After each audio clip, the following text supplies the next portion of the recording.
Sir बस आपका last सवाल मैं आपसे ये पूछना चाहूंगी कि रिजल्ट कब आएगा? देखिए मानसी जी, बड़ा महत्वपूर्ण प्रश्न है। परीक्षाएं हम रिजल्ट डिक्लेरेशन के लिए करते हैं। हम लोगों का प्रयास ये होता है कि जैसे परीक्षाएं चलती हैं साथ में हम इवैल्यूएशन कराते चलें।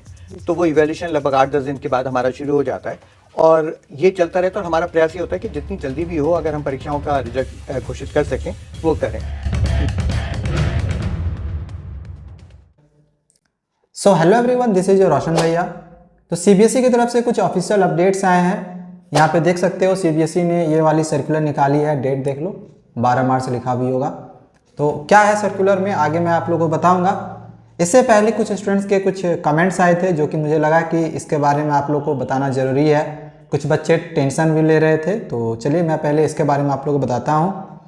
सबसे पहले एक स्टूडेंट्स है जो जिसने ये कमेंट करी है कि उसका जो मैथ्स का पेपर था वो काफ़ी ज़्यादा बेकार गया। तो इन्होंने क्वेश्चन किया है कि सर ये जो कॉपियों की चेकिंग हो रही है या होगी, ये हार्ड होगी या लेनिएंट होगी। देखो, जो हमारे पास ऑफिशियल अपडेट्स हैं मैं आपको वही बताऊंगा। ऐसा नहीं कि मैं अपने से आपको कुछ भी बता रहा हूँ। सबसे पहले आप अगर इस वीडियो को देखो, डिफिकल्ट इवैल्यूएशन करो या इजी इवैल्यूएशन करो ना, हम अपनी तरफ से मार्क्स को बढ़ाते हैं। तो यहाँ पर ग्रेस का भी होता है कि मान लीजिए 32 नंबर अगर आपके आ गए और 33 पे पास होना है आपको 33% पर, तो एक नंबर आपको क्यों ना दे दिया जाए। आप जैसा कि अभी इस वीडियो में देखा, ये एग्जाम कंट्रोलर है डॉक्टर संयम भारद्वाज। अब इनके तरफ से ऐसी बातें कही गई है कि स्टूडेंट्स लिखेगा तो उनको नंबर मिलेगा। अब बच्चा अगर ब्लैंक छोड़ के आएगा तो उनको नंबर कैसे मिलेगा। तो बच्चा अगर सही लिख रहा है, टॉपिक से रिलेटेड लिख रहा है, तो डेफिनेटली उनको नंबर दिया जाएगा। यानी कि जो आपका ये क्वेश्चन था कि सर कॉपियों की चेकिंग हार्ड होगी या लेनिएंट होगी, तो ये हमेशा से ऐसा देखा जाता है कि कभी भी जो सीबीएसई होती है कॉपियों की चेकिंग हार्ड नहीं करती है। हार्ड कब होता है पता है? हार्ड उसको कहा जाता है जो आपके स्कूल लेवल पे कॉपियों की चेकिंग होती है। स्कूल लेवल पे तो इनफैक्ट स्टेप वाइज मार्किंग भी नहीं करते हैं। देखते हैं कि आंसर गलत है, चलो इसका काटो। एंड इनफैक्ट स्कूल लेवल में क्या होता है कि जो टॉपर्स होते हैं उनकी सीट से ही बाकी बच्चों की कॉपियों की चेकिंग वो जो टीचर्स होते हैं वो कर देते हैं। बट भाई बोर्ड लेवल में ऐसा नहीं होता है। बोर्ड लेवल में हर एक स्टूडेंट्स टॉपर होता है। जब टीचर स्टूडेंट्स की कॉपियों की जांच कर रहा होता है तो टीचर को बिल्कुल भी इस बात का कोई आइडिया नहीं होता है कि इसमें से कौन स्टूडेंट्स टॉपर है और कौन स्टूडेंट्स एवरेज है। उनको बिल्कुल भी इस चीज़ का कोई आइडिया नहीं रहता है। तो डेफिनेटली जो टीचर्स होते हैं वो सभी की कॉपियों की चेकिंग एक समान करने की कोशिश करते हैं, क्योंकि उनको बिल्कुल समझ नहीं है कि ये स्टूडेंट्स कैसा है पढ़ने में। जबकि हमारे स्कूल लेवल में टीचर्स को ऑलरेडी उनको पता होता है कि हाँ ये बच्चा ऐसा है पढ़ने में, ये बच्चा ऐसा है पढ़ने में। तो वैसे पता चल जाता है नहीं इसका रोल नंबर अच्छा नहीं है, पढ़ता नहीं है, तो उसकी कॉपियों की चेकिंग वो सही भी लिखा होगा ना, फिर भी नंबर काट देते हैं। एंड टॉपर्स अगर गलत भी लिखा होगा तो उनको नंबर दे दिया जाता है। तो कॉपी की चेकिंग अच्छी ही होगी, इसीलिए ज़्यादा परेशान नहीं होना है। ओके, दूसरी बात, एक स्टूडेंट्स ने और ये पूछा कि सर मैंने अपने टीचर से पूछा था तो उन्होंने बोला कि हमें 33 कंपलसरी लाने पड़ते हैं, अगर 15 या 16 आए तो कंपार्टमेंट आएगा। तो ऐसा कुछ है कि नहीं? ये पासिंग मार्क्स से एक्चुअली में रिलेटेड है। देखो, अगर आप क्लास 12th में हो तो क्लास 12th में तो ये कंपलसरी है कि आपको 80 में 27 लाना है। हालांकि 25 भी लाते हो, 24 भी लाते हो तो 2-3 नंबर ग्रेस मार्किंग देके पास कर दिया जाता है। एंड अगर आप 70 मार्क्स की परीक्षा दे रहे हो तो 70 में आप लोगों को 23 नंबर लाने होते हैं। तो 20-21 भी लाता है अगर कोई स्टूडेंट, तो उसको भी 1-2 नंबर देके ग्रेस मार्किंग देके पास कर दिया जाता है। तो ये अलग बात है 12th वालों का।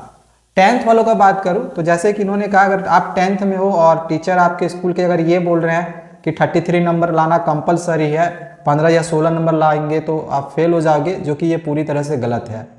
या तो आपके टीचर आपको सही पासिंग मार्क्स नहीं बता रहे हैं या फिर उनको इस बात की नॉलेज ही नहीं है। उनको सीबीएसई की तरफ से जो ऑफिशियली सर्कुलर दिए जाते हैं उनके पास अभी तक गया ही नहीं है। अब स्कूल के टीचर को में भी जानकारी नहीं होगा, वही आप प्रिंसिपल से पूछे हो ना तो ये आपको जरूर सही जानकारी दे देंगे। सीबीएसई ऑफिशियल सर्कुलर निकाली है, ऑफिशियल सर्कुलर है, सीबीएसई के साइट में चेक कर लेना। उसमें सीबीएसई के पासिंग क्राइटेरिया में साफ साफ लिखा हुआ है कि आपको थ्योरी और इंटरनल दोनों मिला के आपको 33% मार्क्स चाहिए, ना कि आपको थ्योरी में अलग से चाहिए और प्रैक्टिकल में अलग चाहिए, जिस तरह से क्लास 12th वालों का है। तो बिल्कुल भी जैसे आपने कहा कि मैं बहुत ज़्यादा स्ट्रेस्ड हूँ, तो ज़्यादा स्ट्रेस लेने की ज़रूरत ही नहीं है। मैं करेक्ट हूँ। मैंने पिछले साल, जैसे कि मैं बार बार कहता हूँ कि हज़ारों स्टूडेंट्स का मैंने रिजल्ट देखा है एंड बहुत सारे ऐसे स्टूडेंट्स थे जिनका बहुत कम नंबर आया हुआ था। बहुत कम नंबर कहने का मतलब है कि 20 से कम भी नंबर लाया था, लेकिन इसके बावजूद भी इंटरनल असेसमेंट को मिला के वो पास कर गए थे। तो टेंशन मत लो, ठीक है। मैंने रिजल्ट भी आप लोग को एक वीडियो में दिखाया हुआ था कि देख लो, इसने 15 मार्क्स लाया है साइंस में, फिर भी ये पास कर गया है। तो ऑफिशियल जो हमारे पास अपडेट्स रहती हैं, जो सही न्यूज़ रहता है, वही हम आपको बताते हैं। अब जैसे कि सीबीएसई ने देखो ये वाली जो सर्कुलर अभी निकाली हुई है, ये भी बिल्कुल ऑफिशियल अपडेट है। अब सीबीएसई ने कल ही ये सर्कुलर निकाली है। अब इस सर्कुलर में क्या है बता रहा हूँ। इस सर्कुलर में ये है कि जैसे अभी आपकी बोर्ड की परीक्षाएं चल रही होती है, तो सीबीएसई का एक आप बोल सकते एक टैब है OECMS। तो वहाँ पे बोर्ड एग्जामिनेशन से रिलेटेड जो जरूरी चीज़ें होती है, जरूरी बातें होती हैं, टीचर्स को लेके, कॉपी को लेके, वो सब सारा उसको वहाँ पे अपडेट करना होता है, जो कि कुछ स्कूलों में ऐसा देखा गया कि वो अपडेट नहीं दे रहे हैं। तो इसी को लेके सीबीएसई ने ये स्ट्रिक्ट जो है जो एक सर्कुलर है वो निकाला हुआ है। बोला है कि आप लोग क्या कर रहे हो, आपको मैंने कहा कि यहाँ पे अपडेट डालो, आप लोग अपडेट नहीं डाल रहे हो यार। तो सीबीएसई ने इसीलिए वाली सर्कुलर निकाली है कि स्कूलों को अपडेट देने के लिए कहा है।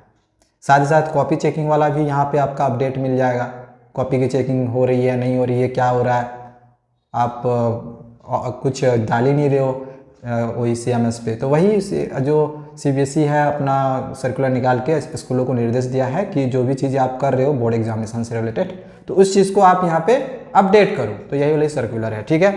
तो आई होप कि बहुत सारी चीज़ों के बारे में भी आपको इस वीडियो में पता चल गया होगा। एंड अगर आपको रिजल्ट के बारे में जानना होगा कि कब हमारी रिजल्ट आएगी, कैसी बन रही है, आगे सीबीएसई की हमारी जो लेटेस्ट अपडेट्स आएंगी उसमें हम आप लोगों को बताते रहेंगे। चैनल को जरूर सब्सक्राइब कर लेना। आगे आप लोग के लिए बहुत सारी और भी इंपॉर्टेंट इन्फॉर्मेशन जो हमें मिलती है वो आपको हम लगातार देते रहते हैं। Thank you, bye bye.